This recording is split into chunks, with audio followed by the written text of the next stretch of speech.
ಇತ್ತೀಚೆಗೆ ನಾವು ಏನೇ ಮಾಡಿದ್ರು ಎಲ್ಲ ರಿಸಲ್ಟ್ ಓರಿಯೆಂಟೆಡ್ ಆಗಿಬಿಟ್ಟಿದೆಪ್ಪ. ಅದನ್ನು ಹೊರತುಪಡಿಸಿ ನಾವು ಏನಾದರೂ ಕೆಲಸ ಮಾಡ್ಬೋದಾ? ಇವತ್ತಿನ ಕಗ್ಗ ಅದ್ರ ಬಗ್ಗೆ. ಕಕ್ಷಿಗಾರನ ಒಲೆ ಪೂರುತ್ತೆ ನ್ಯಾಯಕ್ಕೆ, ಸಾಕ್ಷಿಯ ಒಲಿರು ಕಡೆಗೆ ತೀರ್ಪಾಗುವಂದು.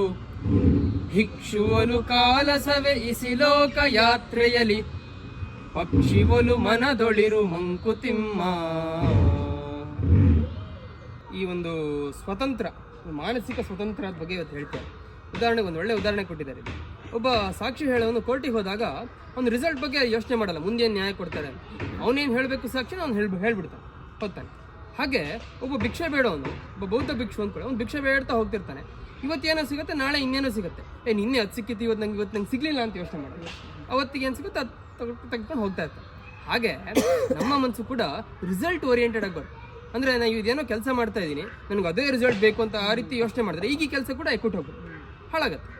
ಆ ರಿಸಲ್ಟ್ ಬಿಟ್ಟು ನನ್ನ ಈಗೇನು ಮಾಡಬೇಕು ಅದು ನನ್ನ ಕರ್ತವ್ಯ ಅಂದ್ಕೊಂಡು ಕರ್ತವ್ಯ ಭಾವದಲ್ಲಿ ಮಾಡಿದಾಗ ಮಾತ್ರ ಅದು ಒಳ್ಳೆ ಫಲ ಸಿಗತ್ತೆ ಬಿಡುತ್ತಾ. ನಮ್ಮ ಕರ್ತವ್ಯ ಅಂತ ಮಾಡಬೇಕು ಅಲ್ವಾ? ಅದನ್ನ ಎಲ್ಲಿ ಹೇಳ್ತಾರೆ. ಆಗ ಹಾಗೆ ಮಾಡಿದಾಗ ಮಾತ್ರ ನಮ್ಮ ಮನಸ್ಸು ಹಕ್ಕಿ ಥರ ಹಾರಾಡುತ್ತೆ, ಅಷ್ಟು ಸ್ವತಂತ್ರವಾಗಿರುತ್ತೆ ಅಂತ ಹೇಳ್ತಾರೆ. ಎಲ್ಲರಿಗೂ ವಿಶ್ವಾವಸು ಸಂವತ್ಸರದ ಶುಭಾಶಯಗಳು.